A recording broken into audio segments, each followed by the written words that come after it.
محترم ناظرین، آپ کی خدمت میں ایک مرتبہ پھر سلام عرض کرتے ہیں۔ آپ ملاحظہ فرما رہے ہیں پروگرام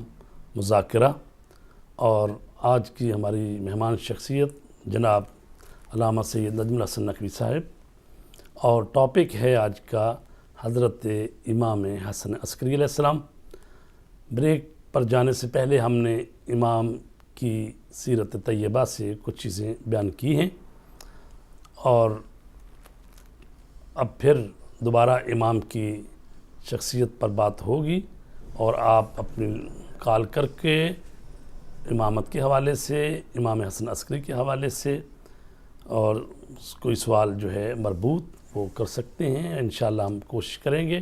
کہ آپ کے سوالوں کے جوابات دیے جائیں۔ امام حسن عسکری علیہ السلام جو ہیں، ان کے 193 معجزے نقل کیے گئے ہیں۔ ویسے تو امام کا وجود ہی سراپا معجزہ ہوتا ہے، چونکہ وہ خدائی نمائندہ ہوتا ہے، اور اس کی زندگی ہمارے لیے حجت ہوتی ہے۔ وہ زمین پر حجت خدا ہوتے ہیں۔ اگر حجت خدا زمین پر باقی نہ رہے تو زمین جو ہے اس کو رہنے کا حق نہیں ہے، اس لیے کہ کوئی تو ایسی شخصیت ہو زمین پر کہ جو 100% اللہ تبارک تعالیٰ کے احکامات کی پابندی کرنے والی ہستی ہو۔ تو لہٰذا حجت خدا جو ہے وہ اللہ تبارک تعالیٰ کے ارادے اور اس کی مشیت کے بالکل تابع ہوتا ہے، اور اس کا ہر قول و عمل جو ہے وہ اللہ تبارک تعالیٰ کی رضا کے لیے ہوتا ہے۔ اور امام حسن عسکری علیہ السلام 11ویں امام، ان کی زندگی میں بہت سارے معجزات، اور ایک واقعہ کی طرح ہم آپ کی توجہ دلاتے ہیں کہ کس طرح آپ نے اپنے نانا کی امت کی رہنمائی کی اور اسے گمراہی سے بچا لیا۔ آپ کے زمانے میں 1 سال بارش نہ ہونے کی وجہ سے شدید قحط پڑا، فصلیں ختم ہو گئیں، جانور مر رہے تھے۔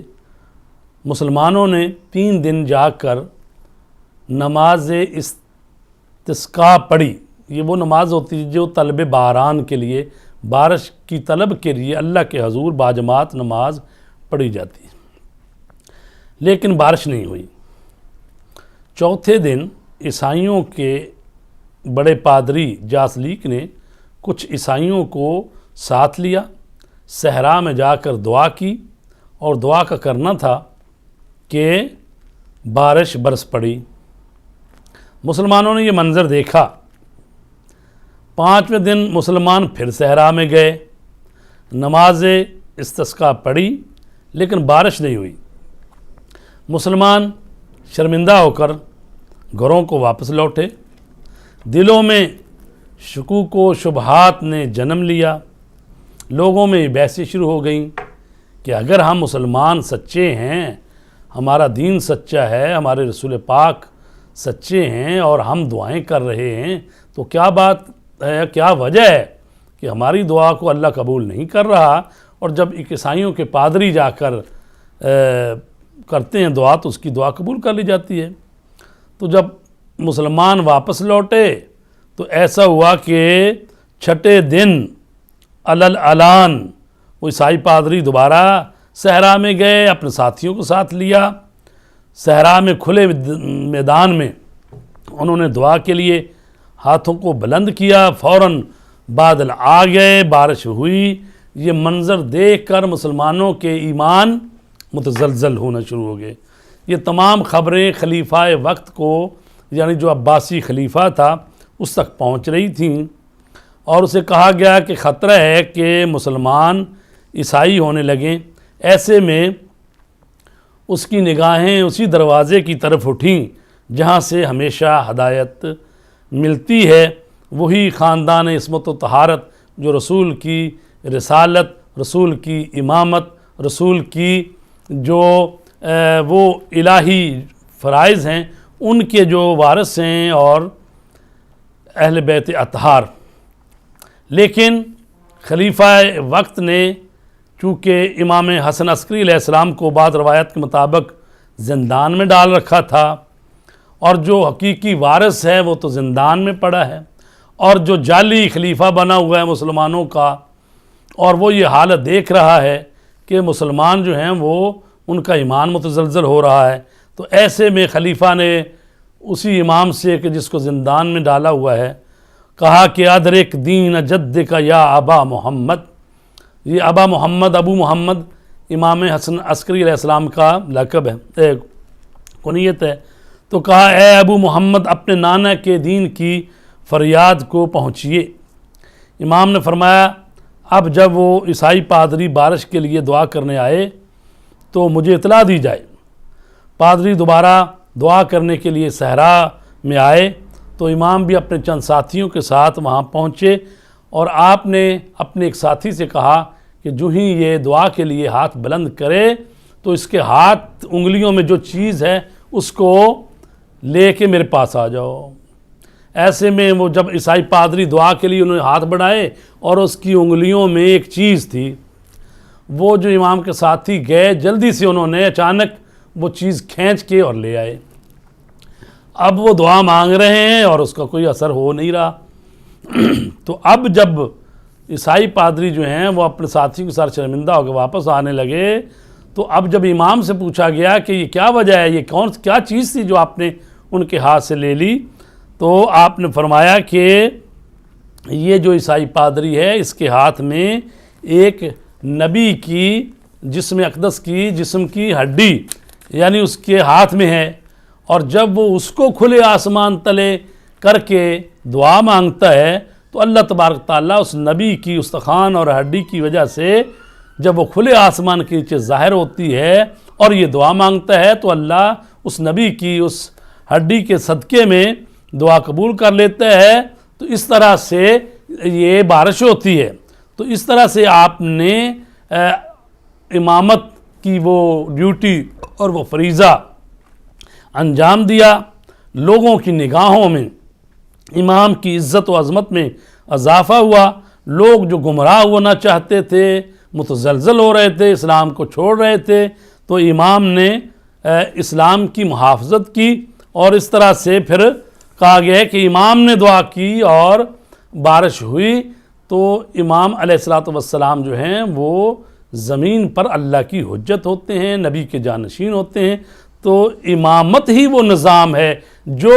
انسانوں کی ہدایت کے لیے، بہتری کے لیے اور رسول پاک کے لائے ہوئے دین کو بچانے کے لیے، محافظت کرنے کے لیے، انسانوں کی ہدایت کے لیے کام کرتا ہے. تو لہٰذا یہ ہم دیکھتے ہیں کہ یہ نظام امامت جو ہے اسی نظام امامت کا ہی تسلسل ہے نیابت کی شکل میں کہ دنیا میں جو فقہا جامع شرائط اور وہ جو ہوتے ہیں وہ اسی امامت کی نیابت میں ہی اس نظام امامت کو جاری رکھے ہوتے ہیں. تو اس پر مزید تفصیل سے گفتگو کرنے کے لیے میں دعوت دیتا ہوں جناب علامہ سید نجم الحسن نقوی صاحب کو کہ کس طرح سے جو یہ امامت سے نظام مرجعیت ہے اور اسی امامت کی نیابت جو کرتے ہیں تو کس طریقے سے یہ دنیا کو رہبری دیتے ہیں. بہت ہی خوبصورت، اور میں سمجھتا ہوں کہ آج کے دور میں یہ بات واقعاً سمجھنے والی ہے، اور خصوصاً آج کے حالات میں. ایک بات تو بڑی کلی ہے، وہ یہ ہے کہ ہر معصوم کے زمانے میں، حتیٰ نبی اکرم صلی اللہ علیہ وسلم کے زمانے میں بھی بہت سارے لوگ ایسے تھے جو معصوم سے براہ راست ارتباط بہت مشکل تھا. ایسے عالم میں نبی اکرم نے بھی اور باقی ائمہ کے زمانے میں بھی لوگوں کی رہنمائی اور سرپرستی کے لیے کچھ لوگوں کو ڈپیوٹ کیا کہ آپ جائیں جا کے فلاں علاقے میں لوگوں کی دینی مشکلات کو جو ہے وہ حل کریں. اس کے بعد ہم دیکھتے ہیں کہ جیسے جیسے وقت گزرتا گیا لوگوں کی دینی مسائل اور مشکلات میں پیچیدگی آتی گئی، اور جیسے ہی جیسے عالم اسلام کی سرحدوں میں اضافہ ہوا ان پیچیدگیوں میں اضافہ ہو گیا، سوالات اور مشکلات میں اضافہ ہو گیا. اب یہ جو سلسلہ ہے کہ لوگوں کی رہبری اور امامت، بلکہ یہاں پہ ایک روایت بھی بڑی خوبصورت ہے امام صادق علیہ الصلوۃ والسلام سے، فرمایا الامامت نظام الامہ، امامت بنیادی طور پہ امت کا نظام ہے. امامت بیسیکلی امت کو سسٹم عطا کرتی ہے، امت کو نظم اور ضبط اور واقعاً کیا کہتے ہیں سیاست مداری کے وہ بنیادی اصول جو دین نے وضع فرمائے ہیں وہ عطا کرتی ہے۔ اس اعتبار سے یہ سلسلہ عمومی طور پہ تو رہا ہے امام باقر علیہ السلام، امام صادق علیہ السلام، اور یہ سلسلہ اسی طرح ائمہ کے ساتھ ہے۔ لیکن ہم دیکھتے ہیں کہ امام حسن عسکری علیہ السلام کے والد گرامی حضرت امام ہادی علیہ السلام کے زمانے میں، جن کا زمانہ امامت تقریباً 33 برس کا ہے، انہوں نے کیا کیا کہ جیسے جیسے حکومتوں نے ادھر مشکلات میں اضافہ کیا، اور ظاہر ہے کہ امت کی راہبری کے لیے بھی بہرحال ایک سسٹم چاہیے تھا، تو امام علیہ السلام نے سارا عالم اسلام جو ہے کہتے ہیں کہ اس کو 4 حصوں میں تقسیم کیا۔ پہلا حصہ جو ہے وہ بغداد، مدائن اور عراق کا حصہ تھا، دوسرے میں بصرہ اور احواز کے علاقے تھے، تیسرے میں قم، ہمدان اور یہ والا علاقہ تھا، چوتھے حصے میں حجاز، یمن اور مصر، ایک بہت بڑا خطہ بنتا ہے۔ تو یہاں پہ جہاں جہاں امت کو ضرورت تھی راہبری کی، اب ظاہر ہے کہ لوگوں کے لیے مشکل تھا کہ وہ ائمہ سے براہ راست رابطہ کریں، تو اب ہم دیکھتے ہیں کہ ائمہ نے ان علاقوں کے اندر اپنے نمائندے جو ہے مقرر فرمائے۔ اب یہ نمائندے کیا کرتے تھے؟ 3 بڑے اہم نکتے ہیں۔ ان نمائندوں کا ایک کام تو یہ تھا کہ وہ جو وجوہات شرعیہ ہیں، نظر نیاز کا رقم ہے، خمس کی رقم ہے، اور وہ سارے وجوہات جمع کرتے تھے اور جمع کر کے امام کی خدمت میں پہنچاتے تھے، اور امام علیہ السلام جہاں پھر دینی مصلحتیں ہوتی تھیں وہاں خرچ فرماتے تھے، اور اس انداز سے جو ہے وہ ایک سسٹم تھا، کیا کہتے ہیں جس کو میں عرض کر رہا ہوں کہ ایک اکانومیکل، ایک مالیاتی سسٹم، جس کے تحت امت کے فقر کو دور کرنے کی ائمہ نے کوشش فرمائی، اور اس پہ امت غور کرے کہ ائمہ نے اتنا تقسیم کیا ہے کہ اگر آج ہم گننا چاہیں تو کیلکولیٹ کرنا بڑا مشکل ہے، اتنی بڑی مقدار میں ائمہ نے ان ظالم حکومتوں کے ہوتے ہوئے امت کی کہ فقر کو دور کرنے کی کوشش کی ہے۔ ایک بات یہ بڑی اہم بات ہے، بہرحال ایک خالص پورا اقتصادی نظام ہے۔ اس کے بعد ایک سیاسی نظام بھی ہے۔ سیاسی نظام اس بے معنی کہ امت کی ہر طرح کی رہبری کے حوالے سے، اور خصوصاً یہ جو امام ہادی علیہ السلام کے زمانے میں ہوا سلسلہ، تو یہ جو نمائندے تھے، ایک تو یہ ہے کہ یہ وجوہات جمع کر کے امام کی خدمت میں پہنچاتے تھے، دوسرا جو ہے وہ ان کا کام یہ تھا کہ لوگوں کی جو دینی اور شرعی اور عقیدتی مشکلات ہیں، جو سوالات ہیں، جو ان کی پریشانیاں ہیں، ان کو دور کرتے تھے۔ لہٰذا مرجع خلائق تھے یہ لوگ، مرجع دین تھے، ائمہ کی نمائندگی میں تھے، یعنی معصوم کے ہوتے ہوئے معصوم کی طرف سے نمائندے تھے۔ اس کا مطلب یہ ہے کہ یہ سسٹم ائمہ کا خود بنایا ہوا ہے۔ یہ امت، لوگ اس پہ غور کریں کہ امام معصوم کے ہوتے ہوئے جب ائمہ نے حکم دیا، اور بڑے سخت الفاظ ہیں اور بڑی شدت کے ساتھ اس موضوع کو بہرحال تفصیل سے اگر دیکھا جائے، تو وہ لوگ جو ائمہ کی امامت کے قائل ہیں وہ اس سسٹم سے باہر نہیں رہ سکتے، ورنہ ہدایت کا اور نظام جو ہے وہ بالکل درہم برہم ہو جائے۔ لہٰذا خود امام ہادی علیہ السلام نے پوری قوت کے ساتھ اس نظام کو قائم کیا۔ اچھا، میں نے عرض کیا پہلا تو کام بنیادی یہ تھا کہ یہ وجوہات جمع کرتے تھے، دوسرا ان کی شرعی، فقہی، عقیدتی مشکلات جو ہے وہ حل فرماتے تھے یہی نمائندے ائمہ کے، اور تیسرا نقطہ جو ہے وہ سیاسی حوالے سے ان کی رہنمائی کرتے تھے، یہی نمائندے کرتے تھے امام کی دی ہوئی ہدایت کی روشنی میں کہ ظالم حکومتوں کے خلاف جو ہے اگر آپ نے کوئی اسٹریٹجی اختیار کرنی ہے، کیا روش اختیار کرنی ہے، کیا حکمت عملی اختیار کرنی ہے، تو یہی نمائندے ہیں جو ہدایت کرتے تھے ائمہ علیہ السلام کی ان بنیادی تعلیمات کی روشنی میں۔ اب یہ سلسلہ جو ہے وہ جب امام حسن عسکری علیہ السلام کے زمانہ آیا تو اسی تسلسل کے ساتھ یہ سلسلہ جاری رہا، یہاں تک کہ جب زمانہ غیبت صغریٰ آتا ہے اس میں بھی وہی سلسلہ نیابت جو ہے موجود ہے۔ اس سلسلہ نیابت کو آپ معمولی تصور نہ کیا جائے، یہ سلسلہ نیابت در حقیقت امامت ہی کا تسلسل ہے، در حقیقت امت کی راہبری کا نظام ہے، امت کی ہر طرح کی راہبری کا نظام ہے۔ لہذا اگر آپ امامت سے مربوط ہونا چاہتے ہیں تو ائمہ کے دیے ہوئے سسٹم سے مربوط ہو جائیں۔ اسی اعتبار سے ہم دیکھتے ہیں کہ امام ہادی علیہ السلام تقریباً بانی ہیں اس امر کے، اور اس کے بعد امام عسکری علیہ السلام کے زمانے میں یہ سلسلہ جاری رہا اور غیبت صغریٰ کے زمانے میں بھی سلسلہ جاری رہا۔ اب یہاں پہ ایک روایت جو ہے وہ موجود ہے، غالباً امام حسن عسکری علیہ السلام سے ہے وہ روایت، اور بڑی معروف روایت ہے اور قابل غور ہے یہ بات۔ وَأَمَّا مَنْ كَانَ مِنَ الْفُقَهَاءِ سَائِنًا لِنَفْسِهِ حَافِظًا لِدِينِهِ مُخَالِفًا لِهَوَاهُ مُطِيعًا لِأَمْرِ مَوْلَاهُ فَلِلْعَوَامِ، یعنی فَلِلْعَوَامِ کا لفظ قابل توجہ ہے، ان یقلدوہ، اس کا مطلب ہے کچھ خواص ہیں اور کچھ عوام ہیں۔ عوام ظاہر ہے کہ محتاج ہیں رہبری کے، عوام ظاہر ہے کہ لیڈرشپ کے محتاج ہیں۔ ائمہ علیہ السلام نے یہ لیڈرشپ کا جو سسٹم دیا ہے وہ یہی ہے کہ ارشاد فرمایا کہ جن لوگوں کا ہم سے رابطہ مشکل ہے، ہم سے ارتباط مشکل ہے، ان کے لیے وہ لوگ، وہ فقہا جن کے اندر یہ خصوصیات موجود ہوں، اما من کان من الفقہاء سائنا لنفسہ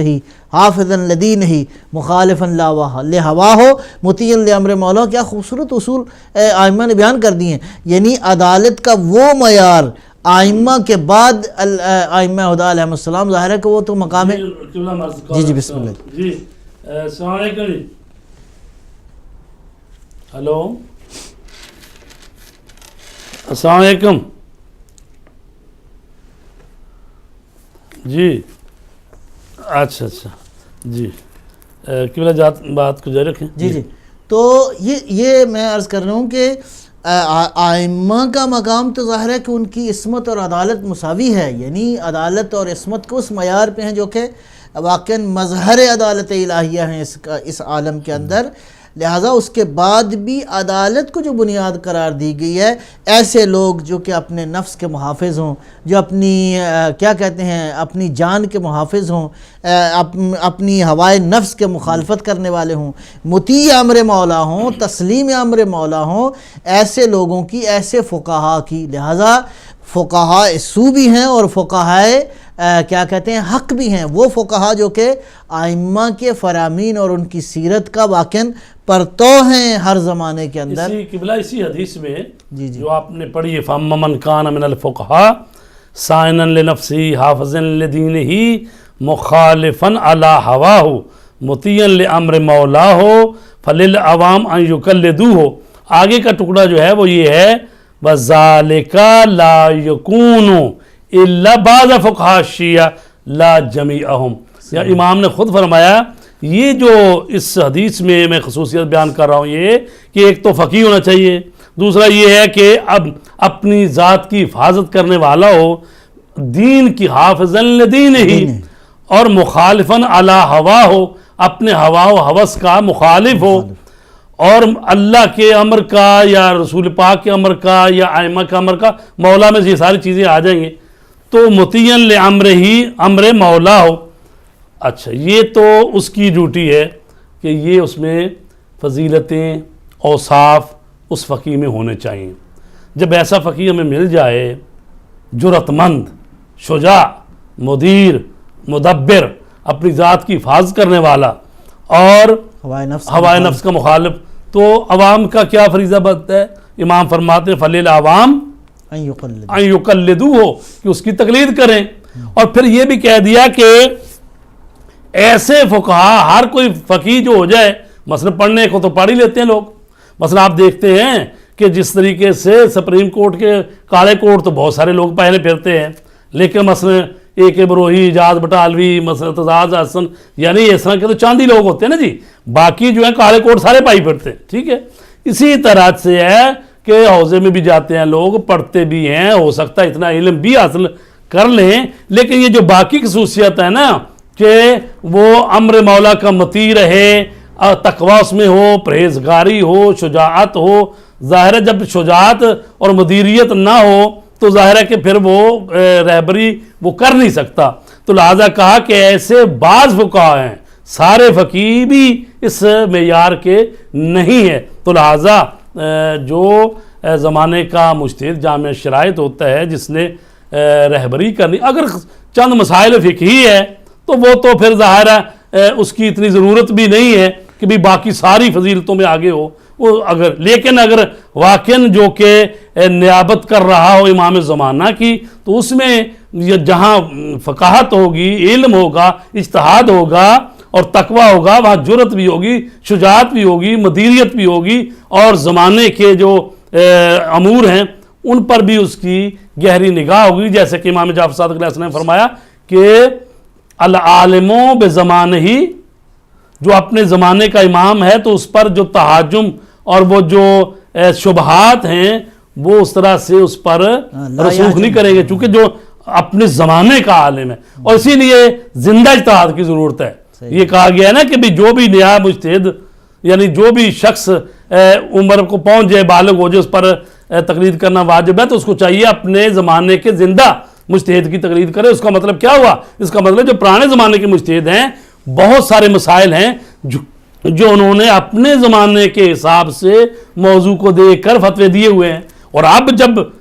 جدید مسائل سامنے پیش آ رہے ہیں، جدید موضوع سامنے آ رہے ہیں، تو اس لیے آج کا جو زندہ مجتہد ہے اس کی نگاہ جو ہے وہ بڑی دقیق اور اپنے زمانے پر ہوگی، تو اس زندہ مجتہد کی تقلید جو ہے وہ کرنا چاہیے۔ اور پھر مجتہدوں میں بھی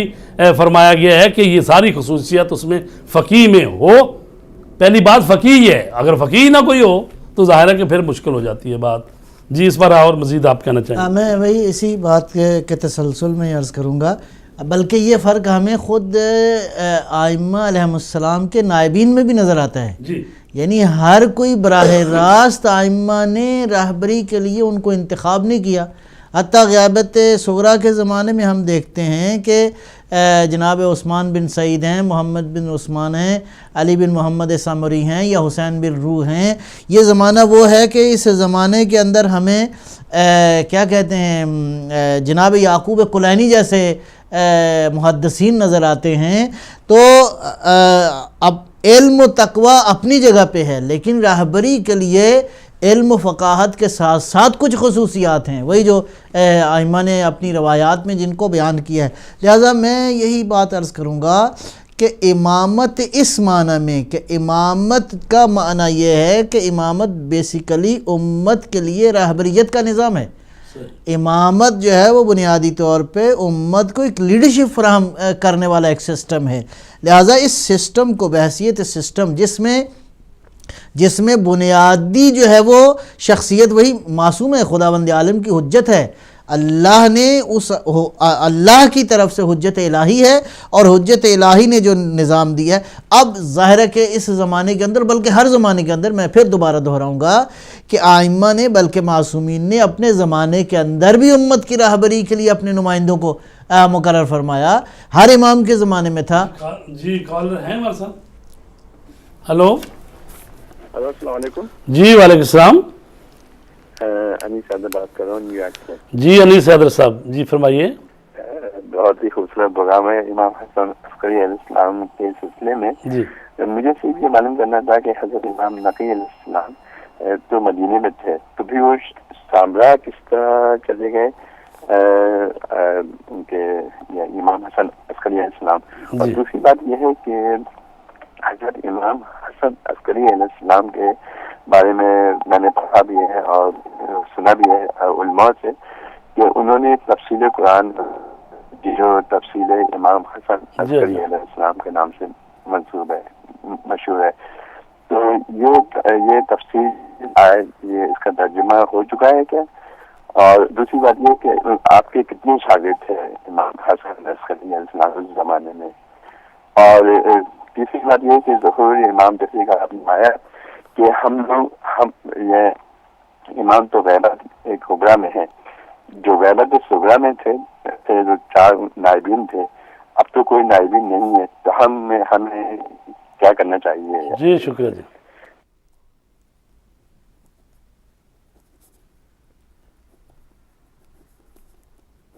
جی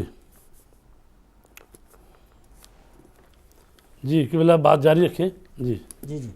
لہٰذا یہ نہیں اس سسٹم کے اگر ہم واقعاً ہدایت چاہتے ہیں، اگر واقعاً اس دنیا کے اندر فلاح چاہتے ہیں، اس دنیا کے اندر واقعاً اور کہ واقعاً دین کی قوت کو اجاگر کرنا چاہتے ہیں، تو اس نظام رہبریت سے جدا رہ کے یہ مسائل حل نہیں ہو سکتے. ہمیں نظام امامت کے اندر آنا ہو. جی یعنی امامت کے وہ اہداف جو کہ اللہ تعالیٰ نے مقرر فرمائے ہیں، ان اہداف کا حصول اسی وقت ممکن ہے کہ ہم انفرادی زندگی نہ گزاریں، اجتماعی زندگی گزاریں، اور اجتماعی زندگی بھی اس طور سے گزاریں جس طور سے شریعت نے حکم دیا. جی بہت شکریہ. تو امام حسن عسکری علیہ السلام اور ان سے پہلے ان کے والد گرامی امام علی نقی علیہ السلام نے اسی نظام امامت کو، چونکہ وہ سمجھتے تھے کہ آئندہ چل کر جب 12ویں امام جو ہیں وہ غیبت میں چلے جائیں گے تو ظاہر ہے ان کی غیبت میں امت کو اسی طرح بے مہارت نہیں چھوڑا جا سکتا کہ جی، چونکہ اگر کہا جائے کہ جی امام غائب ہو گئے تو اب دوبارہ پلٹ گئی بات اسی طرح جس طرح سے ہم باقی مسلمانوں کے ساتھ ہمارا اختلاف نظر ہے کہ وہ کہتے ہیں جی رسول پاک جو ہیں دنیا سے چلے گئے اور امت پر چھوڑ گئے، جیسے چاہیں آپ کر لیں. تو وہاں پر بھی ہمارا یہی اختلاف ہے کہ ایسی بات نہیں ہے کہ امت کو کسی وقت بھی نہیں چھوڑا جا سکتا. اس نظام اور سسٹم جو کہ خدا کے رسول کا اور اللہ کا دیا ہوا ہے وہ نظام امامت ہے. تو لہٰذا امام جو ہے وہ مولا علی علیہ السلام پہلے امام، اور حضرت رسول کریم صلی اللہ علیہ وآلہ وسلم کی رحلت کے بعد حضرت امام علی علیہ السلام. اور اب چونکہ یہ ایک صورتحال پیش آئے گی اور ائمہ کو پتہ ہے کہ چونکہ 12 امام ہیں، اس سے زیادہ امام تو ہے نہیں، معصوم امام 12 ہیں، تو 12ویں امام کی جب غیبت ہوگی تو ظاہر ہے کہ اس وقت لوگوں کو مسائل کس کی طرف رجوع کریں گے. تو لہٰذا ایک نظام اور سسٹم جو ہے، یعنی تقریباً 9ویں اور 10ویں امام سے اس کو زیادہ سے زیادہ شدت کے ساتھ کیا گیا، چونکہ ان سے پہلے والے ائمہ جو تھے وہ جانتے تھے کہ ابھی امام بعد والے آئیں گے، لیکن 9ویں اور 10ویں اور 11ویں امام جہاں آہستہ آہستہ لوگوں کو اس طرف لا رہے تھے، تو 10ویں امام نے اس طرح سے نیٹ ورک قائم کیا کہ مختلف، جیسا کہ بلا نے بتایا ہے کہ مختلف شہروں کو تقسیم کیا گیا اور وہاں پر جو نائبین تھے اپنے وہ بنائے گئے. تو جہاں وہ ایک دین کا پیغام اور ان سے لوگ حاصل کرتے تھے، رہبری فتاوی حاصل کرتے تھے، تو اسی طرح جو مالیات کا نظام تھا وہ بھی قائم کیا گیا. لوگ اپنی اپنی وجوہات اور خمس کی رقم اور اسی طرح زکوٰۃ وغیرہ سب جمع کرتے تھے اور امام تک پہنچاتے تھے. تو اسی طرح امام حسن عسکری علیہ السلام جو ہیں 11ویں امام، چونکہ جانتے تھے کہ میرے فرزند امام مہدی علیہ السلام کا زمانہ غیبت آئے گا، اس میں لوگوں کے دین کے مسائل اور مختلف حوادث میں رہنمائی کی ضرورت ہے اور رہے گی. اس لیے آپ نے اپنے زمانے میں اپنے نمائندوں کا نیٹ ورک قائم کیا تاکہ شیعوں کو اپنے اپنے زمانے کے علماء کے ذریعے سے امام سے رابطہ کرنے کی عادت ہو جائے اور زمانہ غیبت میں پریشانی نہ ہو. تو اسی لیے آپ نے وہ حدیث مشہور جو ہے ابھی بیان کی گئی اس کو بیان فرمایا. تو لہٰذا یہ شکل ہے کہ وہی نظام امامت ہے. معصوم امام 12 ہیں، قرآن کی نگاہ میں جو اول الامر ہیں، جن کی اطاعت مطلقہ واجب ہے وہ امام ہیں. تو جن کی اطاعت مطلقہ واجب نہیں ہے، مثلا علماء کرام مجتہدین جو فقہا اور جامع شرائط مجتہد ہیں، اس کی اطاعت مطلقہ واجب نہیں ہے. ان کی اطاعت اسی صورت میں ہے کہ یہ شرائط ان میں پائی جائیں کہ پہلی بات یہ ہے من الفقہا، وہ فقیہ ہوں، سائنن لنفس ہی دوسری شرط ہے، تیسری شرط حافظن لدین ہی، اور چوتھی شرط ہے مخالفن علی ہوا ہو، تو پانچویں شرط مطیعن لامر مولا ہو. تو یہ 5 شرائط جو اس حدیث میں بیان کی گئی ہیں تو یہ ساری شرائط اس میں پائی جائیں، فقیہ بھی ہو. تو پھر جا کے یہ جی ہمارے ساتھ کال میں. السلام علیکم. ہلو ہلو جی السلام علیکم. آواز نہیں آ رہی مجھے اونچی. ہلو جی کون میرے بھائی کہاں سے بول رہے ہیں؟ تو عزیزان گرامی بات ہو رہی ہے کہ جی کہاں سے بول رہے ہیں کون صاحب؟ جی کال ڈراپ ہو گئی ہے. تو بات ہو رہی ہے کہ کسی کو یہ شک شبہ نہ ہو کہ جناب جب امامت کی بات کرتے ہیں تو یہ مجتہدوں اور مراجع کو شامل کر لیتے ہیں. ایسی بات نہیں ہے. امام 12 ہی ہیں, معصوم امام 12 ہی ہیں, ان کی اطاعت مطلقہ واجب ہے. جس طرح اللہ اور اس کے رسول کی اطاعت واجب ہے, اسی طرح اولو الامر جو صاحب امر ہے, جو کہ معصوم امام ہے, اس کی اطاعت واجب ہے. اب معصوم امام جس طرح اپنے زمانے میں کسی کو مقرر کرتے تھے, جیسے مولا علی علیہ السلام نے مالک اشتر کو مقرر کیا, محمد بن ابو بکر کو مقرر کیا, دوسرے لوگوں کو اپنے نمائندے بنائے, اور تو کیا اس زمانے میں ان کے نمائندوں کی اطاعت واجب نہ تھی؟ واجب تھی. لیکن کیوں واجب تھی؟ اس لیے کہ امام کی طرف سے وہ مقرر تھے. اب بات آ جاتی ہے کہ امام اگر خود مقرر کرے اپنے زمانے میں تو اس کا مطلب یہ ہے کہ وہ نیابت خاص ہے, یعنی خود انہوں نے مقرر کیا ہے. ایک دفعہ ہوتا ہے کہ نیابت خاص نہیں ہوتی بلکہ نیابت عمومی ہو جاتی ہے, یعنی وہ صفات بیان کر دیے گئے. اب جو بھی فقیہ اور مجتہد ان شرائط پر پورا اترتا ہے تو لوگوں کا فرض ہے کہ ان میں سے جس کی چاہیں وہ تقلید کر سکتے ہیں. اور یہ نظام مرجعیت امامت کی اسی شاخ جو رہبری کی شاخ ہے, لوگوں تک دین پہنچانے کی شاخ ہے, لوگوں کے امور میں ان کی رہنمائی کرنے کا ذریعہ ہے, وہی امامت کا حصہ ظاہر جو ہے کہ امامت کے تسلسل جو ہے اسی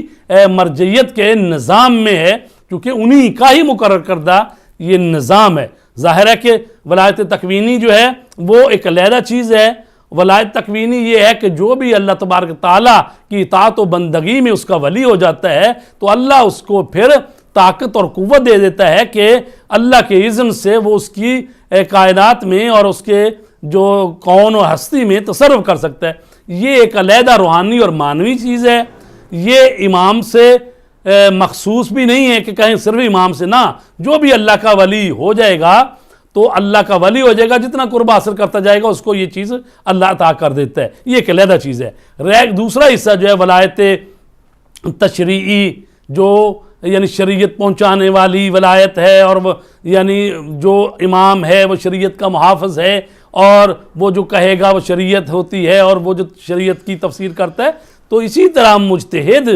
جامع شرائط جو ہے وہ اسی ولایت تشریعی میں ہی وہ ولایت فقاہت اور ولایت فقیہ کی جو ولایت آتی ہے اسی زمرے میں آتی ہے. تو لہٰذا یہ ایک نظام اور سسٹم ہے کہ نبی کے ہوتے ہوئے کسی کو حق حکومت حاصل نہیں ہے. یہ شیعہ آئیڈیالوجی ہے کہ جب تک نبی کریم کی ذات ہے اس وقت انہی کو حق حکومت بھی حاصل ہے, اور جب نبی نہیں ہے تو امام معصوم کو حق حکومت حاصل ہے, اور جب امام نہیں ہیں, غائب ہیں, پردہ غیبت میں ہیں, تو اب کس کو حق حکومت حاصل ہے؟ ظاہر ہے کہ جب آپ چاہیں گے کہ کسی جگہ پہ نظام اسلام کی بات آئے, حکومت اسلامی کی بات آئے, تو ظاہر ہے کہ جو سب سے زیادہ دین کو سمجھنے والا ہے اور ان شرائط پر پورا اترتا ہے وہ امام کا نائب ہے, نیابت عمومی ہے. تو پھر اس کو حق ہے یہ کہ وہ امام کی نیابت میں لوگوں کے امور کو اپنے ہاتھ میں لے, سرپرستی کرے.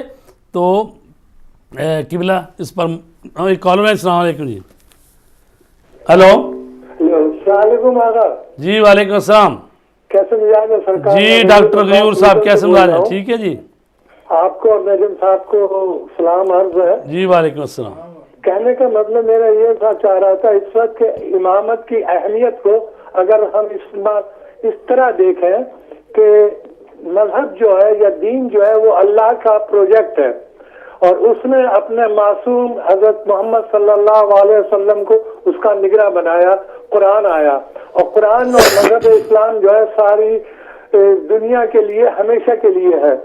اب رسول کریم کا وصال ہو جاتا ہے تو ظاہر ہے کہ پھر اب کون دیکھے گا اس پروردگار کے پروجیکٹ کو جو اسلام کی شکل میں دیا گیا ہے. اسی کے لیے کسی معصوم, کیونکہ یہ پروجیکٹ بھی معصومانہ ہے, جس نے بھیجا وہ بھی معصوم ہی سمجھ لیجئے, اور جس نے اس کو پہنچایا وہ بھی معصوم ہے. تو معصوم چیز کے لیے امام کو بھی معصوم ہونا لازمی ہے. یہ دیکھنے کی بات ہے, سمجھنے کی بات ہے. میرے خیال جہاں تک یہ ہے, لہذا امامت جو ہے وہ بہت ہی ضروری ہے, اور امام میں معصوم ہونا بھی, چونکہ یہ پروجیکٹ پروردگار عالم کا ہے اور تا قیامت رہے گا. بس یہی میں نے عرض کرنا تھا, اس پہ ذرا روشنی ڈال دیں, میری ہدایت کر دیں. خدا ہم سب لوگوں کو نیک راہ پہ رکھے, آمین ثم. جی بہت شکریہ جناب غیور صاحب. جی اتفاق سے غیور صاحب کے سوال بھی اور وہ اس جی بات کا تسلسل, ہمارے پاس وقت ہے تو چلیں آپ سوالوں کو پہلے ایڈریس کر لیتے ہیں. نہیں, یہ جو سوال ہے میں اس بحث کو سے متصل ہے, ٹھیک ہے, تو میں اگر آپ اجازت دیں تو اس کو چلیں ڈاکٹر غیور صاحب کے سوال کو پہلے کر لیتے ہیں. جی وہ یہ ہے کہ ایک دفعہ ہے کہ اللہ نے جن ہستیوں کو, جیسے آپ نے بھی بیان فرمایا کہ امام جو ہے وہ معصوم ہے, ان کی اطاعت مطلق ہے. فقیہ جو ہے اس کو ہم یہ کہتے ہیں کہ معصوم نہیں ہے, وہ ہے عادل, البتہ عدالت کے اس معیار پہ فائز ہے جس معیار پہ امام نے فرمایا کہ اس کو فالو کرنا, ہمیں فالو کرنا ہے. ہاں ایسے نہیں ہے, بلکہ میں اس کی تشریح میں انشاءاللہ توجہ کریں گے ہمارے تمام تر ناظرین اس بات کی طرف کہ حضرت امام خمینی رضوان اللہ تعالیٰ علیہ نے جو بحث فرمائی ہے اس میں ولایت فقیہ کے حوالے سے, اس میں یہ ارشاد فرماتے ہیں کہ ایک دفعہ عام فقیہ ہے, ایک وہ دفعہ وہ فقیہ ہے جو راہبری کے فرائض انجام دے رہا ہے. اس فقیہ کی عدالت کا معیار اتنا شدید اور سخت ہے کہ حتیٰ وہ سادہ امور جو کہ شان روحانیت کے خلاف ہیں اگر وہ انجام دے تو وہ خود بخود اپنی عدالت سے ساقط ہے. یعنی اس کے لیے قسم کے ترک اولا ہے, یعنی ترک اولا والی بات ہے. یعنی اس کے ساتھ وہ مثال بھی دیتے ہیں, بڑی خوبصورت وہ مثال دیتے ہیں, فرماتے ہیں کہ اگر وہ کہیں مطلب ملائے عام میں لوگوں کے سامنے چل رہا ہے, چلتے چلتے وہ جان بوجھ کے اگر اپنا پاؤں ٹیڑھا رکھے تو خود بخود از عدالت ساقط است. یعنی حتیٰ اتنا امر بھی اس کو, یعنی چلنے کے انداز میں بھی غرور کی چال, تکبر کی چال, یا ایسے جو ٹیڑھے وہ نہیں ہے, بلکہ وقار, تمکنت, اور وہ جو ہے جس سے واقعاً پتہ چلے کہ ایک ایسی شخصیت ہے جو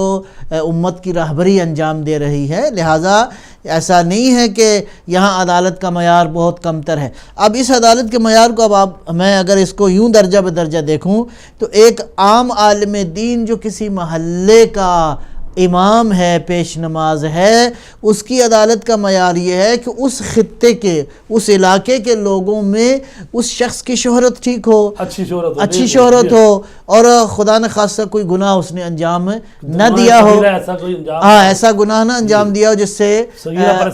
جی. تو یہ یعنی اس کی عدالت کا معیار اس خطے کے لوگ ہیں. لیکن اگر کوئی شخص وہی امام ہے لیکن امام جمعہ ہے, جماعت ہے, مفتی اعظم ہے, مثلا فرض کریں شہر کا ہے, شہر کے بعد پورے ملک کا ہے, تو یہ فرق پڑ جاتا ہے. یعنی اس اعتبار سے امام خمینی نے جو مثال دی ہے وہ مثال قابل غور, قابل دقت ہے. لہٰذا وہ شخص جو اس وقت زمانہ غیبت میں امت کی راہبری کا فریضہ انجام دے رہا ہے, اس کی عدالت کی شرائط اتنی زیادہ سخت ہو جاتی ہیں. اس اعتبار سے اصل سسٹم یہی ہے. ائمہ نے ارشاد فرمایا کہ ان لوگوں کی اطاعت ان یقلدو ہو, ان کو فالو کرنا, ان کی اطاعت کرنا, ان کی رہبری کے اندر رہنا جو ہے وہ در حقیقت ائمہ ہی کی اطاعت ہے. یعنی جو مین جو دو چیزیں مین ہیں وہ ہے فقاہت اور عدالت. جی. یعنی علم میں بھی اتنا ہو اور عدالت میں بھی اتنا بلند ہو. جس طرح فقاہت میں کہنے کو تو مثلاً جو ہم جیسے لوگ 10 سال 12 سال 14 سال پڑھ جاتے ہیں تو ظاہر ہم مجتہد نہیں ہیں, لیکن وہ مسائل کو سمجھتے ہیں, کچھ نہ کچھ ان کی باتوں کو, انہی مجتہدوں کے فتاووں کو عوام تک نقل کرتے ہیں. تو ظاہر ہے کہ جس طرح ہماری فقاہت یا وہ علم کا معیار ہے اتنی کی ہماری عدالت کا بھی معیار ہے. تو ظاہر ہے جس نے قیادت کرنی ہے, لیڈر ہے جو, تو اس کی فقاہت بھی بلند ہونی چاہیے. یعنی وہ دین کے مسائل کو قرآن و حدیث سے وہ استنباط کر سکے, اور اس کی عدالت بھی اتنی بلند ہونی چاہیے. ایسا نہ ہو کہ آج اور بیان ہے, 2 منٹ بعد کچھ اور بیان آ رہا ہے. دنیا میں وہ تماشا نہ بناؤ کہ بھئی یہ تو آج کچھ اور کہہ رہا ہے, اگلے گھنٹے کچھ اور کہہ رہا ہے, اگلے دن کچھ اور کہہ رہا ہے. مطلب ہے کہ اس میں لوگ دیکھتے ہیں کہ آیا واقعی یہ شخص جو ہے اپنے اصولوں پر اور اپنی بات پر اور اپنے جو دین کے احکام پہنچانے میں وہ واقعاً ایسا ہے کہ جس کو کہا جائے کہ اس میں فقاہت بھی اپنے بلند درجے پہ ہے اور عدالت بھی اپنے بلند درجے پہ ہے۔ اس میں ایک نقطہ اور میں اضافہ کروں گا، جیسے کہ روایات میں بھی یہ بات موجود ہے، عالم ہو اپنے زمانے سے، یعنی اس کی فقاہت جو ہے امت کی مشکلات کا حل پیش کرے، ان کی گتھیوں کو سلجھائے، نہ یہ کہ مطلب اس کی فقاہت جو ہے وہ 200 سال پرانے مسائل ہی کی ریپیٹیشن ہو، یعنی عالم ہو اپنے زمانے کا اور زمانے کے لوابس جو ہیں اس کو پریشان نہ کریں، زمانے کے اشتباہات کو بھی سمجھتے ہو، لہٰذا راہبری کو اس یہ جو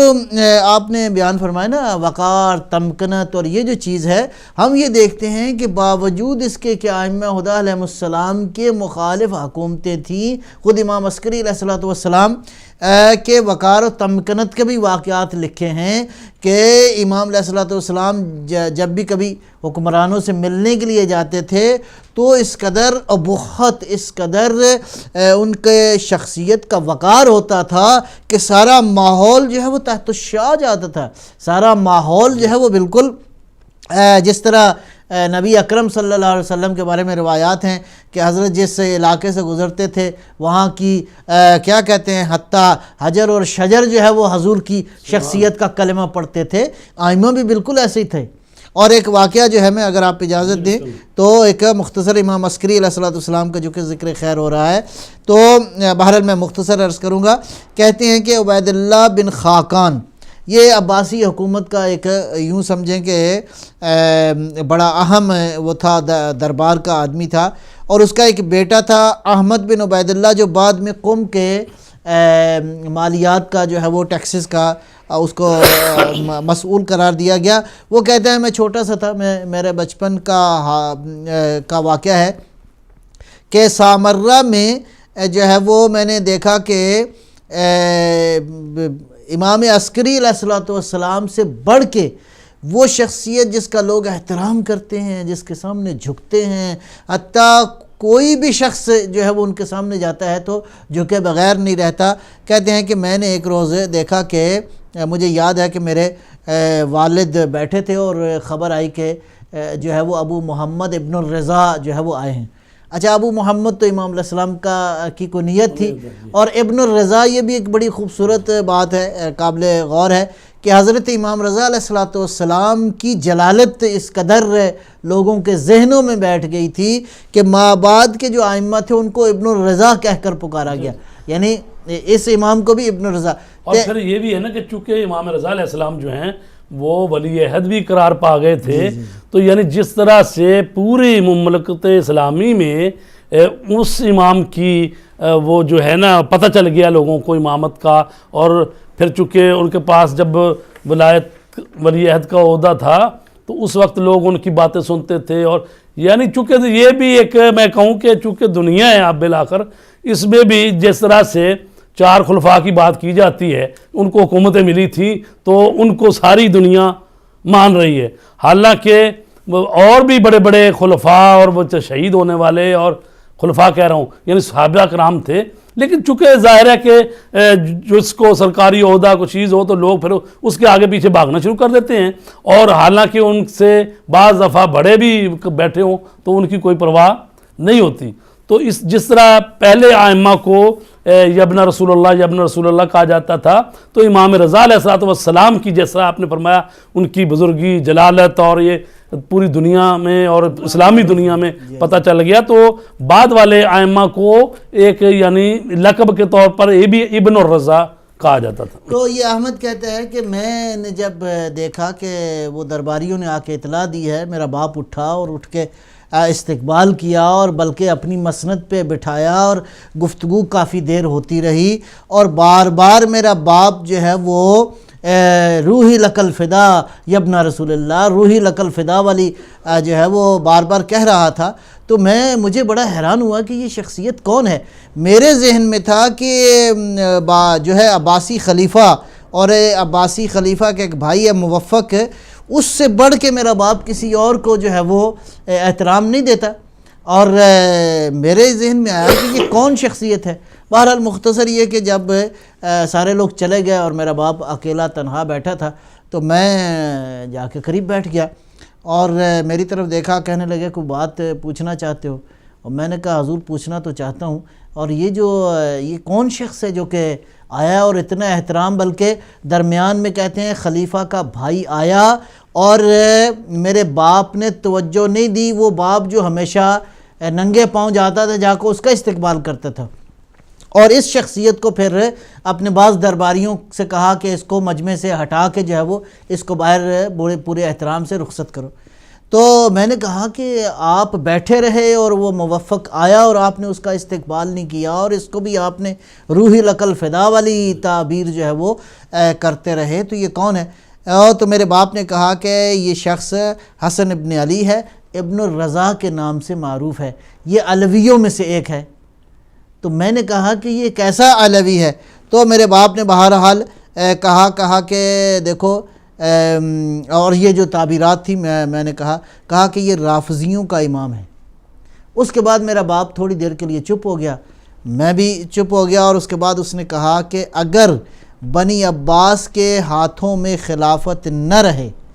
اور بنی ہاشم میں قرار ہو کہ کسی کو خلافت دی جائے تو یہی شخص ہے جس کو میں نے یہ تم نے دیکھا ہے۔ یعنی مراد یہ ہے کہ باوجود اس کے کہ دشمن تھا، سارا سسٹم، سارا نظام دشمن تھا، لیکن آپ کی معنوی اور علمی جلالت کا رعب اتنا تھا کہ لوگ جو ہے وہ بہرحال احترام کیے بغیر نہیں رہتے تھے۔ میں اسی بات کے تسلسل میں عرض کر رہا تھا کہ راہبر امت جو ہے اس کے اندر یہ خصوصیات ہونی چاہیے، اس کو معنوی طور پہ، روحانی طور پہ بھی اتنا طاقتور مضبوط ہونا چاہیے، خدا کا ایسا بندہ خدا ہو کہ یعنی واقعاً قطع نظر اس کے کہ اس کی علمی جلالت سے، علمی اور فقاہت کے میدان میں وہ بلند بالا ہو، اور معنوی طور پہ بھی اس کو اتنا مضبوط ہونا چاہیے کہ وہ امت کی صحیح جو ہے وہ راہبری کر سکے۔ اس کے لیے ایک بڑا لفظ انگلش میں استعمال ہوتا ہے، کرزمیٹک شخصیت، یعنی جس کی شخصیت جو ہے وہ لوگوں کو مجذوب کر دے، اور اس کا نمونہ آج ہم نے دیکھا ہے حضرت امام خمینی رضوان اللہ تعالیٰ علیہ کی شخصیت، جو بالکل اہل بیت علیہ السلام کی سیرت کا پرتو تھا آج کے دور کے اندر۔ لوگوں نے اوائل میں جب امام خمینی تشریف لائے ایران کے اندر تو لوگوں کے ذہن میں تھا کہ پتہ نہیں ایک ایسا شخص ہوگا، اور ایک وہ سے نامہ نگار نے لکھا ہے، کہا کہ میرے ذہن میں تصور تھا تہران کے اندر ایک بہت بڑا سیکریٹریٹ ہوگا، کئی ہزار لوگ کام کر رہے ہوں گے، میں جاؤں گا، پتہ نہیں کیسے میرا رابطہ ہوگا۔ کہتا ہے میرا رابطہ ہوا، میں گیا دیکھا ایک بوریا نشین شخص ہے اور ایک سادہ سی زندگی گزار رہا ہے، اور یہ وہ شخص ہے جو دنیا کی سیاست کی چولوں کو ہلا رہا ہے اپنی زبان سے۔ یعنی خداوند عالم نے سنلقی فی قلوب الذین کفروا الرعب والی بات ہے کہ جو انسان خدا کی بارگاہ میں جھک جاتا ہے، پروردگار اس کی معنویت کی ابہت جو ہے لوگوں کے دلوں میں ڈال دیتا ہے۔ جی ماشاءاللہ، تو ظاہر ہے اسی کو لے کر اب ان کے نائب جو ہیں آیت اللہ العظمیٰ سید علی خامنہئی جو ہے اس کو لے کر آگے بڑھ رہے ہیں، اور وقت کے ولی فقیہ ہیں۔ تو لہٰذا جو غیور صاحب نے یہ جو بات کہی ہے کہ بھی اب جو شریعت کو کون دیکھ رہا ہے، تو ان کا جواب آ گیا کہ امام نے ہی یہ نظام سسٹم قائم کیا ہے کہ جو ہے فقہا ان کی طرف رجوع کیا جائے، اور خود امام زمانہ علیہ السلام کی حدیث ہے فَأَمَّا الْحَوَادِثُ الْوَاقِعَةُ فَارْجِعُوا إِلَىٰ رُوَاةِ أَحَادِيثِنَا، کہ جب تمہیں کوئی حوادث واقعات پیش آئیں تو ان میں انہی کی طرف رجوع کرو جو ہماری حدیثوں کو بیان کرنے والے ہیں۔ فَإِنَّهُمْ عَلَيْكُمْ حُجَّتِي، وہ میری طرف سے تم پر حجت ہیں، وَأَنَا حُجَّتُ اللَّهِ، اور میں اللہ کی حجت ہوں۔ حجت خدا زمین پر وہی معصوم امام ہے، زندہ ہیں، حاضر ہیں، دیکھ رہے ہیں۔ تو باقی جو ان کی غیبت ہوئی ہے، غیبت کبریٰ، تو اس میں ظاہر ہے کہ جب غیبت صغریٰ تھی تو اس وقت تو 4 ان کے نائب تھے، اور آخری جو نائب خصوصی تھے ان سے کہا گیا کہ اب نائبت خاص ختم ہو گئی، اب ہماری جو غیبت کبریٰ شروع ہو رہی ہے، اور اس میں یہی جو پروگرام انہوں نے دیا کہ جو ان شرائط پر پورا اترتا ہو تو عوام کو چاہیے کہ ایسے مجتہد جامع شرائط جو ہیں ان کی طرف رجوع کیا جائے، اور الحمدللہ وہ نظام اور سسٹم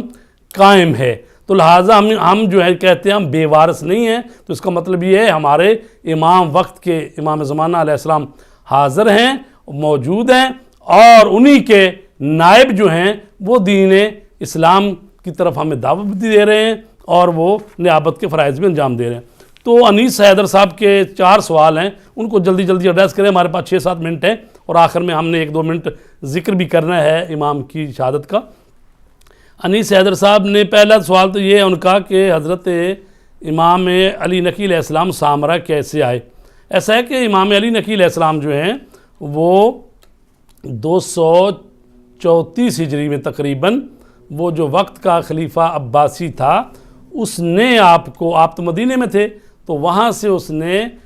سامرا جو تھا وہاں پر ان کا دارالخلافہ تھا، تو انہوں نے اس کو وہاں پر بلا لیا، ٹھیک ہے۔ سامرا یہ چھاونی تھی اور بغداد جو ہے وہ کیپٹل ساتھ ہی ہے، تو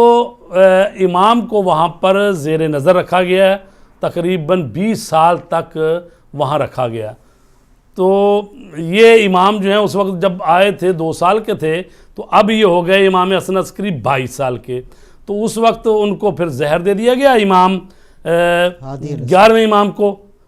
10ویں امام کو، امام علی نقی علیہ السلام کو۔ تو یہ 11ویں امام 22 سال کی عمر میں یہ عہدہ امامت انہوں نے سنبھال لیا، اور اس کے بعد 6 سال کے بعد آپ کو بھی زہر دے دیا گیا۔ تو دوسری بات جو آپ سوال کیا گیا کہ امام حسن عسکری علیہ السلام سے منسوب تفسیر قرآن ہے جس کو تفسیر امام حسن عسکری کہا جاتا ہے، تو وہ کیا کہتے ہیں کہ کیا یہ اردو میں ترجمہ ہوا ہے؟ یہ نہیں ہے، اس کا آپ جواب دینا چاہیں؟ ترجمہ تو ہوا ہے، البتہ یہ تفسیر بھی منسوب ہے، یعنی اس میں بھی تمام کے تمام ہمارے علماء اس پر اتفاق نہیں رکھتے کہ یہ پوری کی پوری آپ کی طرف سے یعنی لکھوائی گئی ہے، تو اس میں کہا گیا کہ آپ کی طرف منسوب ہے، اور اسی میں سے ہی یہ جو حدیث ہے نا یہ والی یہ بھی اسی میں سے ہے۔ تو یعنی کہا گیا ہے کہ ایسا نہیں ہے کہ بھی جو بھی اس میں بات آئی ہے ساری ان کی طرف منسوب ہے، کیونکہ جب چیزیں چھپتی ہیں تو بعد والے بھی کچھ نہ کچھ آپس اس میں چھاپنے والے، کچھ کرنے والے، کو حاشیہ لگانے والے اس میں اضافہ کرتے ہیں۔ بہرحال بائن اوصاف قابل استفادہ، ہاں جی، تو لہٰذا منسوب ہے، اس کو کہا جاتا ہے امام حسن عسکری کی طرف منسوب ہے یہ تفسیر، ان سے ہی باتیں اس میں دی گئی ہیں۔ تو کہا گیا کہ آپ کے کتنے صحابی تھے امام حسن عسکری علیہ السلام کے؟ صحابی تو وہ جو شاگردوں کی تعداد تقریباً 100 کے قریب لکھی ہے شیخ طوسی مرحوم نے، لیکن کچھ ظاہر ہے کہ خواص تھے، اور وہ 15-20 کہہ سکتے ہیں آپ امام حسن عسکری علیہ السلام کے۔ جی قبلہ نے بتا دیا آپ کو کہ چونکہ بہت تھوڑے تھے افراد، اور پھر یہ بھی میں عرض کروں کہ یہ ایسا ہوتا ہے کہ جو پچھلے امام کے ساتھ جو لوگ ان کے کام کر رہے ہوتے ہیں، ان کے نمائندے ہوتے ہیں، ان کے نائبین ہوتے ہیں، وہی پھر اگلا امام جب آتے ہیں تو پچھلے والے جو ہیں ان کا فریضہ ہے کہ جو اگلے امام آئے ہیں ان کی اطاعت کریں۔ تو یہ تو ہوتی ہے بات وہی پچھلے والے کے ہی اگلے کے ہوتے ہیں نائب اور صحابہ، اور وہ چونکہ اگلے والے کا اگر رابطہ قطع کر دیا جائے یا زندان میں ڈال دیا جائے اور رابطہ کم ہو جاتا ہے، تو اس لیے پھر کہا جاتا ہے کہ اس امام سے جو زیادہ سے زیادہ لوگ رابطہ کر سکے ہیں، مثلاً 20 تھے یا 50 تھے یا 100 آدمی تھا جو کسی نہ کسی طرح رابطہ کرتے تھے۔ جابر بن عبداللہ انصاری ہیں جی، کہ جو امام صادق علیہ السلام کے زمانے تک تقریباً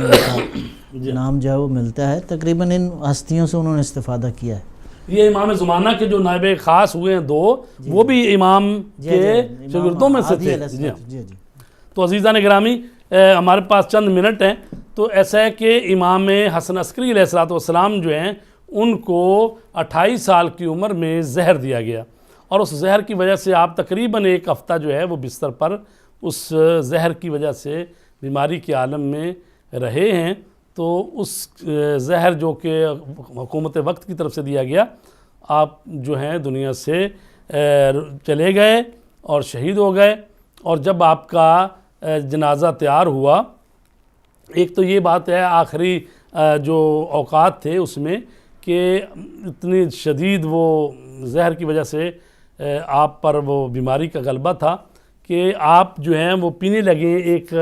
جو شاندار ٹائپ چیز یا ایک بنوائی گئی، تو کہا گیا ہے کہ آپ جب پینے لگے ہیں تو وہ پی نہیں سکتے تھے بیماری کی عالم میں، تو آپ نے اپنے غلام جو تھا اس سے کہا کہ میرے بیٹے کو بلاؤ، ساتھ والے کمرے میں جاؤ، تو دیکھا کہ امام مہدی علیہ السلام جو اس وقت ان کی عمر 5 برس تھی، تو آپ نماز پڑھ رہے ہیں، سجدے میں ہیں، اور اس کے بعد آپ نے انگشت اٹھائی اور اس کے بعد دعا کر رہے ہیں، تو آپ آئے اور آپ نے آ کے اپنے والد گرامی کو وہ چیز جو ہے وہ پانی یا وہ جو شاندہ وغیرہ جو تھا وہ دیا، اور آپ نے پھر فرمایا کہ جو وہاں پر آپ کے خاص جو لوگ تھے ان سے کہ یہ حجت خدا ہیں اور یہ میرے وصی ہیں اور بعد میں یہی امام ہیں، ان کی طرف رجوع کیا جائے، اور اس طرح سے امام زمانہ کے ہی ہاتھوں میں ان کے والد بزرگوار جو ہیں امام حسن عسکری وہ دنیا سے چلے گئے، اور جب ان کا جنازہ پڑھنے کی نوبت آئی تو آپ کے چچا تھے جعفر جو امام حسن عسکری کے بھائی تھے،